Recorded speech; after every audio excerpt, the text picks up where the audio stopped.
One of the unfortunate realities of being a musician in the digital age is that we spend way too much time wrestling with devices like these when we would rather be wrestling with devices like these.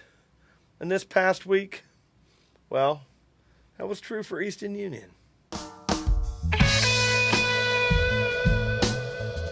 Hey everybody, we're Easton Union.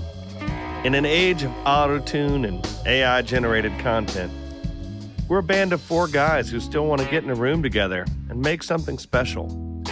Now we want to pull back the veil and invite you all to join us as we strive to create the best art we can and give our music a chance to connect with real people out in the world. Whether you're a fellow musician trying to find your place in this digital landscape, or just someone who appreciates organic music played by humans, we hope you'll come with us on the journey.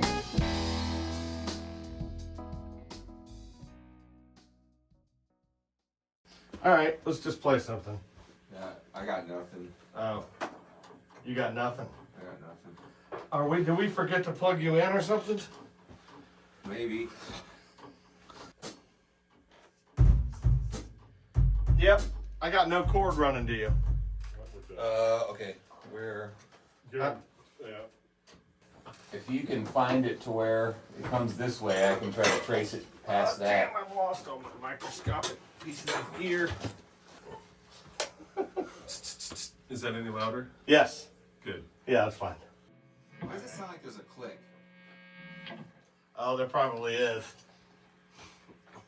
Because it automatically puts one There on. you go. What do you want to start with? Do you want to be lonely? Sure. Ready? Let's give her a whirl. Whoa.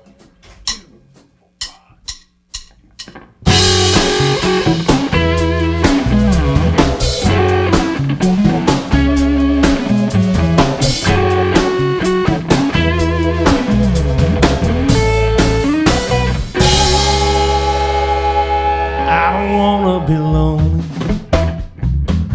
but I wanna be free. I don't wanna be crazy,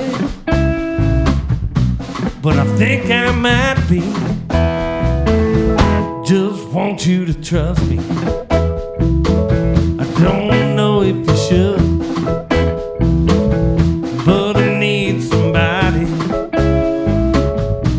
If you think you could. Now that was just a little taste of the kinds of complications that we sometimes find ourselves struggling with. And I would love to report that those are rare and quickly resolved, but you know, that little excerpt only represented a couple minutes of the struggle, and we spent quite a large portion of our practice trying to make devices connect to one another and find USB cables that were functioning correctly so that the interface would connect to the computer and record.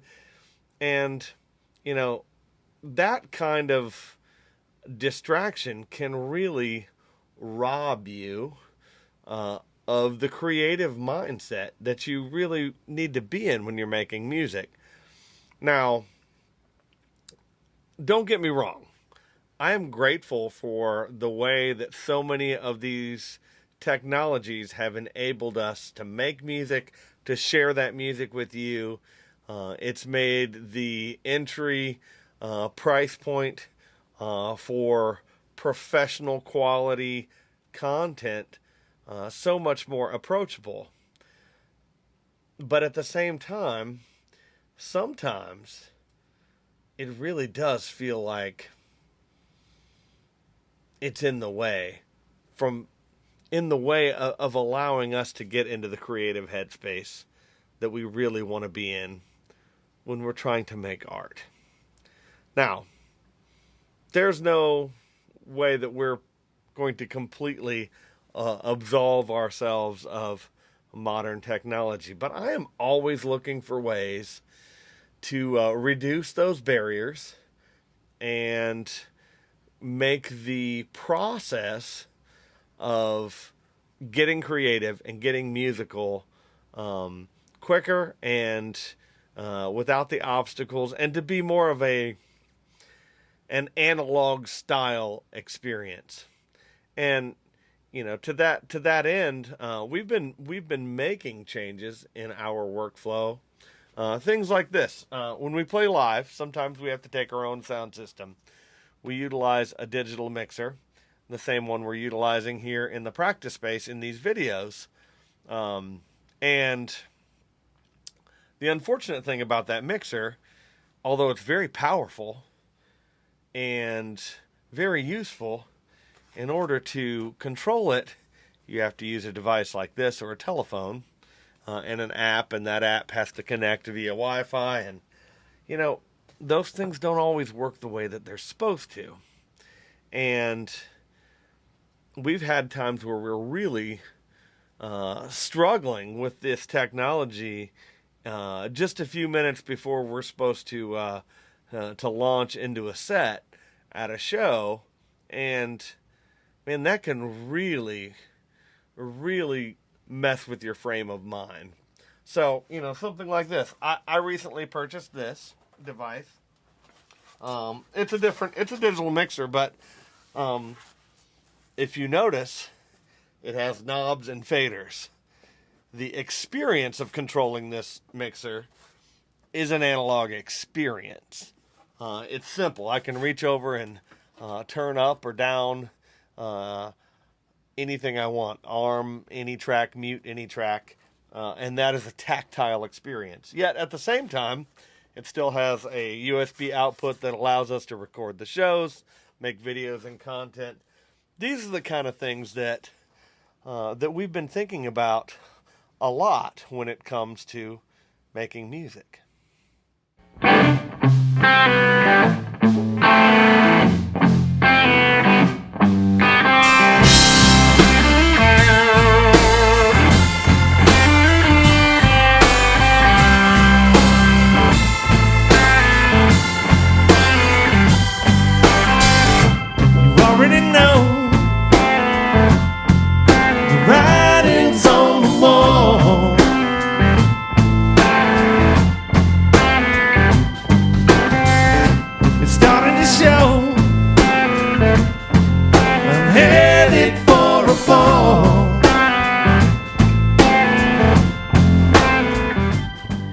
You may recall from some of our earlier episodes us talking about making a new space, a new Easton Union headquarters. Out behind Nick's house, we have a building that we are building out to be our own rehearsal and studio space. And it's not, the intention there is not just for it to be a place for us to store gear and practice, but really for that space to be a sanctuary for the creative process, a place where we can explore new ideas, stay up too late, drink too much coffee, invite friends to collaborate, and capture those experiences, making content and videos, but also making serious recordings that we're going to release to you folks and to the world at large. That's kind of what our dream is. And because that's our dream, thinking about the workflow and thinking about those obstacles that we're talking about and how we can minimize those and set up our space and our equipment to support creativity is really important to us. And the status quo in the world of music in this modern day is to work inside of the box, using the box being a computer, but using a digital audio workstation. There's nothing wrong with any of those things. But when I find myself staring at screens, looking at waveforms, thinking about editing while I'm trying to perform, this is not an ideal state of mind.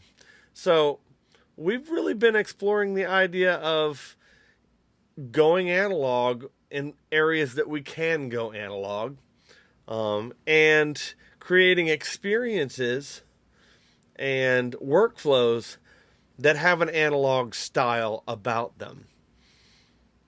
So, with that in mind, we're going to explore how we might swap out some of the gear that we've been using for things that support us as creative people. I'm going to grab something real fast. 1 second. It's one of my favorite pieces of gear right here. One, it's sentimental to me because this is a Tascam 424 Porta Studio. I got this recording device when I was still in high school. All of my early demos of high school bands were done utilized as a regular cassette tape. And the fidelity of this machine is not nearly the quality that you can get from GarageBand. But that's not the most important factor. Making music on this device was challenging, but challenging in all of the right ways. And it was fun, and there was experimentation, and you made choices with your ears because you weren't looking at a screen, you weren't looking at waveforms to see if the levels of this instrument are right. You weren't looking at a graph of an EQ when you were equalizing. You were making all of those choices with your ears. That's exactly how you want to make choices, because music is an audio form. And to that end, we're going to be looking at ways that we can do that. It's probably not the 424, although I think we're going to use it in some other creative ways that we can get into in a later video. But recording to tape, is that an option? Maybe an 8-track machine, a Tascam 388. I would love to have one of those. Maybe a digital workflow, like the new, I think it's EMR, the Tape 16. It's a DAW, like you would find in Pro Tools or Logic, except the interface and the way you interact with it is pretty much exactly the way that you would interact with a tape machine. It limits you in ways that encourage creativity, and that is really, really important.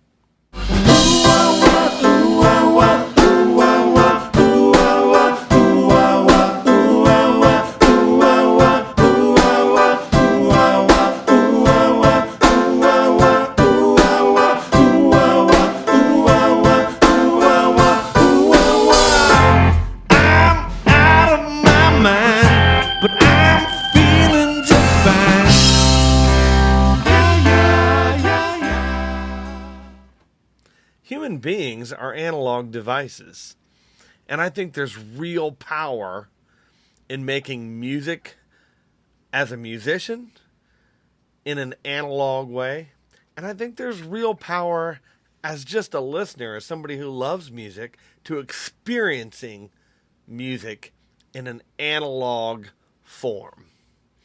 And actually, we've always been about that process, even while recording all of the material that we've already released over the years. We have cultivated an analog approach, performing live in the room together, performing songs all the way through, not just piecing them together and building them out of components, but rather playing them much like we would play them if we were performing a show. And it's not easier, but it's a more fulfilling experience. And I think the result that you get feels much more human and much more authentic. And that's what we're about. It's not the only way to do it. I'm not even going to say it's the right way to do it, but it is the right way for us to do it. And the last couple of serious recording sessions we've had, we've actually been recording to tape at our friend Fuzzy's studio. And that experience of working in the tape medium where you really have to make things count has been a really welcome and rewarding challenge for us. So that's why we're thinking about ways that we can bring that kind of workflow and that kind of mindset into our own space as we prepare to use our home base to make the music that we love and hopefully you love too. Now, if you've been enjoying this process of watching us, warts and all, fumble through the learning curve, and try to take our analog old school selves and bring them to the digital world, please consider liking and subscribing.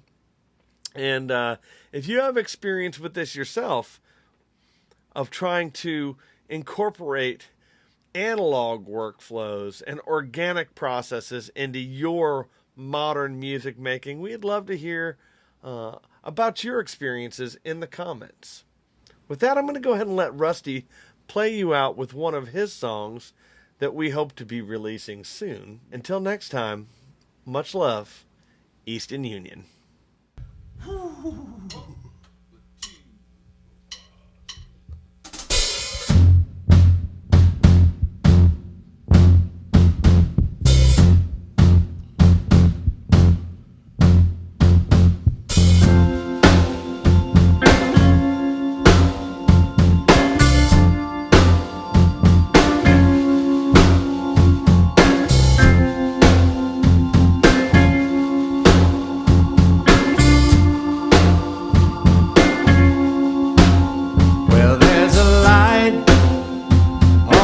Distant plane that'll keep you going.